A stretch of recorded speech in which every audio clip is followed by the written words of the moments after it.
Having a seriously ill child is bad enough, but imagine being isolated from big city hospitals. Who do you call?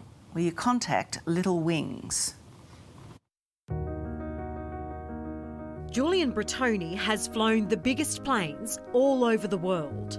But today, he's not just the captain. He's also responsible for checking the fuel and making sure the propellers are well oiled. It's all in a day's work preparing for takeoff on an important mission. How does it compare to a big airliner? Oh, it's fantastic. A great little rocket ship. After 11 years flying for Virgin Australia, COVID steered Julian in a new direction. And the extended sort of stand-down period that we all went through resulted in me having a career change, and I'm now a mortgage broker. The stand down gave flight to another new opportunity. Weekends spent donating his time to Little Wings, a charity organisation which transports seriously ill children from the bush to the big city hospitals. It's just about helping out other people, which is perfect. If having a seriously ill child wasn't enough, worrying about getting the medical care they need is just another burden for so many parents living in regional and remote areas. So you can imagine when one of these planes arrives to pick you up and fly you where you need to go. It's a special ride. When Zach got sick, at the tender age of 10, Zach's battling eye cancer. Try to be positive, always try and smile. Over the past 2 years, he's been through more than most of us could ever imagine. After my first treatment, I was diagnosed again, and then they had to take my eye out. But before the second chemo finished, I was diagnosed for a third time with rhabdomyolysis, with the same cancer. You know, what do? We appreciate each other and having good times together, and just let Zach know that we're all in it together and we're walking side by side with him, and we'll get through it. Zach's mum, Rebecca, says the family's relied on Little Wings to fly them back and forth between Sydney and Canberra every week for most of this year.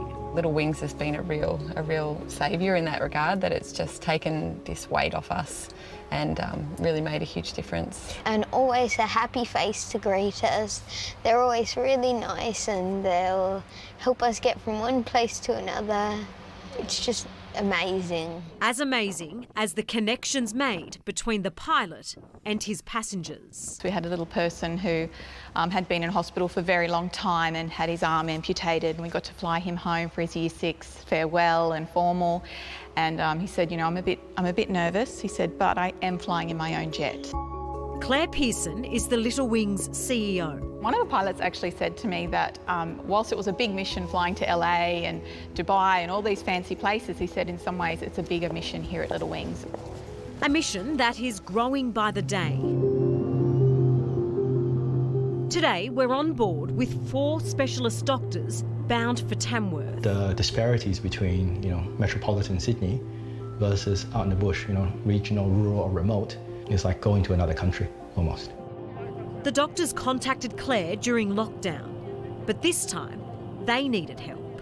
We had one of the specialists at John Hunter Children's Hospital reach out to us and say, can you fly me out to areas because my patients have respiratory issues and they can't come into the hotspots. And actually my first response to them is, doesn't someone else do that?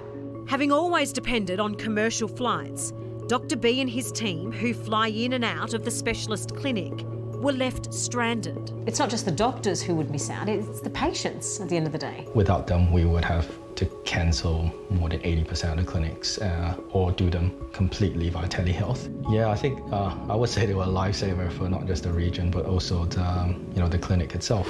What's on the other?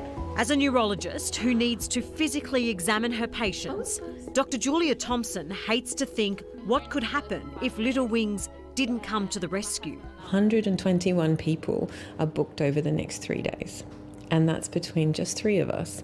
So that's what we would cancel. That's 120 patients who'd be waiting. Good boy. And the parents of those little patients know just how lucky they are. Maria would have had to drive more than 3 hours with her 15-month-old son just for an appointment. It's not just the community. If you have to do it, you do it. It's your son's health, right? All of the added stress of like traveling with a baby in a car for a long period of time by yourself. Danielle's daughter needed urgent specialist care following a rugby head injury in June. Are you from Tamworth or from? Oh, look, I think it's incredibly important. You're not in a position, especially at the moment with COVID, to be able to travel to a specialist in Sydney or Newcastle. In what kind of? These are essential services these days. I'm not sure. Little Wings, what did you know about them? Absolutely nothing till COVID times, truth be told. And I'm ashamed to admit it, but it was actually the service that came to the rescue. So we're flying at least 4 times a week, up to 12 doctors a week, out to regional areas to deliver these services. They're all journeys within a journey, but the end goal is always the same: lending a hand or a wing to make life a little easier. And we often hear parents say that they felt held when they were in the plane. It was a moment to just breathe in amongst all the chaos. If you're not in a big city and you don't have one of these amazing hospitals on your doorstep, Little Wings is that link that connects and makes it more fair for more Australians, I think. What incredible.